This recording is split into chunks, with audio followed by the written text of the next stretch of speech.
Dan perhimpunan ini sudah juga memilih salah satunya adalah dokter TNI.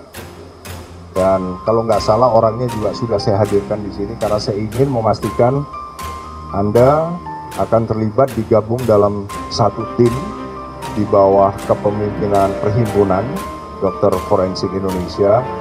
Ya, saya akan menitipkan pesan bahwa jaga kredibilitas kita, jaga integritas, dan seterusnya. Oh, berdasarkan otopsi saya bukan begitu, harusnya kan begitu, tapi mungkin tidak lazim di Polri seperti itu, tetapi mereka nikmati saja itu informasi bergulir bahwa kematian almarhum akibat tembak-menembak, padahal mereka sendiri yang mengotopsi tidak seperti itu.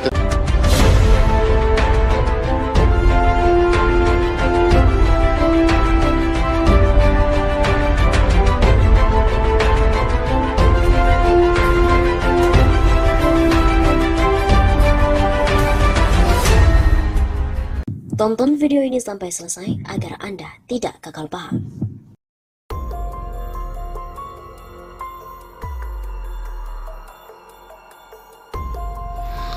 Otak Brigadir J hilang, Kamarudin Simanjuntak bilang ditembak dari jarak dekat di belakang kepala dan leher.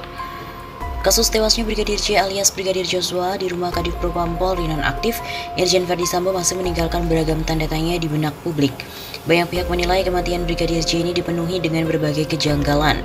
Tak hanya rekaman CCTV di rumah Verdi Sambo yang sempat dikabarkan mati saat kejadian, tapi juga luka-luka di tubuh jenazah Brigadir J yang dianggap tidak biasa. Kasus ini pun semakin menjadi perhatian masyarakat ketika Polri belum juga menentukan siapa tersangka kasus penembakan Brigadir J. Padahal sejak awal mengumumkan kasus ini ke publik, Polri telah menyebut Baradae alias Barada Richard Eliezer sebagai terduga pelaku penembakan Brigadir J. Untuk mengusut tuntas kasus tersebut, keluarga ingin melalui kuasa hukum mereka menuntut agar jenazah Brigadir J diotopsi ulang. Otopsi ulang juga dilakukan pada Selasa 27 Juli oleh tim kedokteran forensik independen. Saat ini pun sampel jenazah Brigadir J juga sudah dibawa ke RSCM Jakarta untuk kemudian diteliti. Di tengah proses ini, pengacara keluarga Brigadir J, Kamarudin Simanjuntak mengatakan bahwa hasil otopsi ulang terhadap jenazah menunjukkan otak ajudan istri Verdi Sambo itu sudah tidak lagi berada di kepala. Hal ini, kata Kamarudin Simanjuntak, diketahui dari keterangan tenaga medis yang ditunjuk oleh keluarga dan kuasa hukum Brigadir J untuk melakukan otopsi ulang terhadap jenazah. Menurut Kamarudin Simanjuntak, penunjukan ini dilakukan karena adanya larangan bagi keluarga dan kuasa hukum untuk kemudian menyaksikan otopsi ulang jenazah Brigadir J dengan alasan pelanggaran kode etik kedokteran. Jadi hanya yang berprofesi sebagai dokter maupun tenaga medis yang boleh melihat. Maka di jam-jam terakhir diberikan kita tantangan apabila ada keluarga dan orang yang bisa dipercaya boleh menyaksikan, yang penting profesinya dokter atau di bidang kesehatan, kata Kamarudin. Maka dalam waktu 1 jam di malam hari menjelang penggalian, saya dapatkan 2. Mereka kita kasih surat tugas dan mereka lah yang mewakili kita untuk masuk ke ruang operasi. Tambahnya, Kamarudin Simanjuntak juga menuturkan apa yang keduanya catat merupakan hasil kerjasama dengan tim kedokteran forensik yang telah ditunjuk untuk melakukan otopsi ulang terhadap jenazah Brigadir J. Misalnya dibuka kepala gitu ya, kepalanya tidak ditemukan otaknya. Yang ditemukan ada semacam retak 6 di dalam kepala itu. Kemudian di raba-raba kepalanya itu, ternyata di bagian belakang ada benjolan sedikit, bekas lem. Begitu ungkapnya. Lemnya dibuka, ternyata ada lubang. Lubangnya disonde, maksudnya ditusuk seperti sumpit, ada alat. Disonde ke arah mata mentok, tapi disonde ke arah hidung ternyata tembus, yaitu adanya jahitan yang sebelumnya difoto. Itu bekas lubang peluru yang ditembak dari belakang kepala dengan posisi tegak lurus. Ia menilai hasil otopsi ulang Brigadir J secara otomatis mematahkan rilis Karopenmas Divisi Humas Polri, Brigjen Ahmad Ramadan, yang mengatakan adanya peristiwa tembak-menembak di rumah dinas Verdi Sambo. Dengan adanya penemuan baru yang membantah hasil rilis Polri ini, maka pihak kuasa hukum langsung membawa berita acara otopsi kepada Brigadir J ini untuk dituangkan ke dalam akta notaris. Hal ini dilakukan karena khawatir tentang kemungkinan adanya ancaman atau intimidasi dari pihak-pihak tertentu. Kemudian mengenai luka di hidung jenazah Brigadir J, ia mengaku hal tersebut memunculkan kecurigaan baru terkait dengan kasus ini. Ini yang membantah bahwa dibilang terjadi tembak-menembak dari atas, kalau dari atas seharusnya masuk dari hidung, tembus ke belakang dan seharusnya tidak datar. Seharusnya kan miring, sudutnya itu bukan sudut datar, minimal 45 derajat kalau dari atas. Tapi ini bukan, ini datar saja dan arahnya dari belakang. Lebih lanjut, Kamarudin Simanjuntak mengatakan, hasil otopsi ulang juga menunjukkan adanya tembakan lurus dari arah rahang ke bibir yang menyebabkan luka sobekan di jenazah Brigadir J. Jadi tembakannya dari arah leher, ucapnya. Kamarudin Simanjuntak juga mengatakan ada sobekan dari peluru di leher dan juga di dalam bibir. Hal ini kata Kamarudin yang membuat gigi Brigadir J jadi berantakan.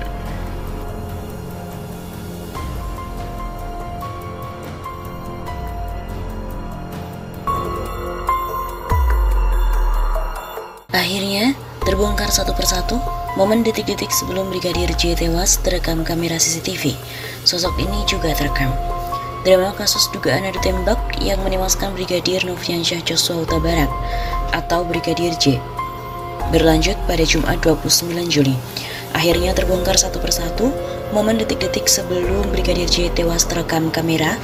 Sosok ini juga terekam. Dan kini satu persatu fakta tentang kasus penembakan Brigadir J mulai terungkap. Adapun CCTV di sekitar rumah dinas Kadif Propam nonaktif Irjen Verdi Sambo hingga rumah utamanya telah disita penyidik dan melalui pemeriksaan. Hasil penyidikan pun perlahan menemui titik terang. Dari sejumlah CCTV, penyidik mendapatkan hasil pemeriksaan yakni dalam cuplikan rekaman CCTV terlihat rombongan Irjen Verdi Sambo dan Putri Chandrawati baru pulang dari perjalanan dinas di Magelang dan tiba pada pukul 15.30 waktu Indonesia Barat langsung menuju rumah utama Irjen Verdi Sambo. Rumah utama Sambo sendiri berlokasi di Umah Saguling 3, Jakarta Selatan pada pukul 15.32. Brigadir J dan ajudan lain terlihat masih berada di rumah utama. Kemudian Verdi Sambo, Putri Chandrawati dan ajudan lain termasuk Brigadir J dan Baradae melakukan tes PCR di rumah utama tersebut dengan memanggil nakes. Sebelumnya polisi sempat menyebut bahwa Irjen Verdi Sambo melakukan tes PCR di luar rumah ketika terjadinya insiden penembakan Brigadir J di rumah dinas. Namun dari CCTV membuktikan bahwa Sambo melakukan tes PCR di rumah utama di Jalan Saguling 3. Melalui penelusuran, diketahui bahwa rumah utama Irjen Verdi Sambo hanya berjarak 500 meter dari rumah dinas di Duren 3, lokasi terjadinya baku tembak yang menewaskan Brigadir J. Dari rekaman CCTV, Brigadir J terlihat terakhir kali di rumah utama Irjen Verdi Sambo pada pukul 15.50 waktu Indonesia Barat dan masih belum diketahui alasan tes PCR dilakukan di rumah yang berbeda. Setelah tes PCR, para ajudan Irjen Verdi Sambo menuju rumah dinas.